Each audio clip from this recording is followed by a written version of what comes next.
The Republicans are in a bed of their own making and they're not liking it a bit, and I understand why. The rhetoric that they have used between them and the Tea Party for the last 20 years has been designed to create the other. The other is someone who is not human. And the Republicans have used that specifically towards the Democrats.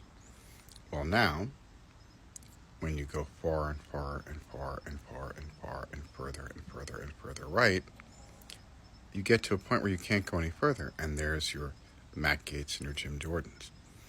And you now have Republicans, their wives are now being called by MAGA Republicans because they won't vote for Jim Jordan. Jim Jordan, who's an insurrectionist. Jim Jordan, who watched young men get raped by a doctor and did nothing. Jim Jordan, who has no accomplishments in 8 terms as a congressman because he has not gotten a single bill that he has written passed into a law. This is 100% the fault of the GOP and the rhetoric they have used to create the other, and the other is Democrats. It's homosexuals. It's people that are trans. It's anyone who disagrees with their philosophy. Well, if you go far enough right and people who are just normal conservatives don't agree with you, they're the enemy too.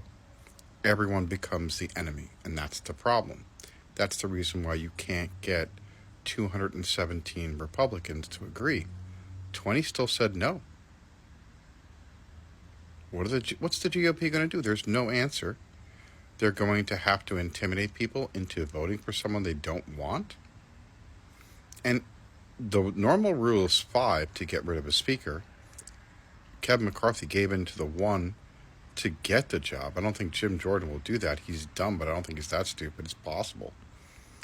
So if he gets, put in, he's an obstructionist. He's not going to solve the problem. That's the reason why people are voting against him. They want the country, the more normal Republicans, and they're very, very few, because they're all still voting against things that would help Americans all the time. And we can't allow them to have a life raft in this situation. They have to go through this nonsense on their own. They, with Matt Gaetz, decided to remove the speaker. The Democrats went along with it because fuck him. You made an agreement, you shook her hand, and you broke it. Well, there's no more saving you after that. And that's how that goes. Kevin McCarthy did what was best for the country, was bad for him politically. Thank God, okay? But now we're in this conundrum. And you have 2 votes already down and no one's been selected. Hakeem Jeffries would have won if it was a popular vote. He got 212 votes both times. If 4 Republicans vote for Jim Jeffries, my God, if only, Hakeem Jeffries, he would be speaker, but they're not going to do that. It's going to be chaos, and we have a lot of money to give out, and we have a budget that needs to get passed, and it's going to be due on the 15th of November, and today is already the 17th of October. The GOP is causing problems yet again.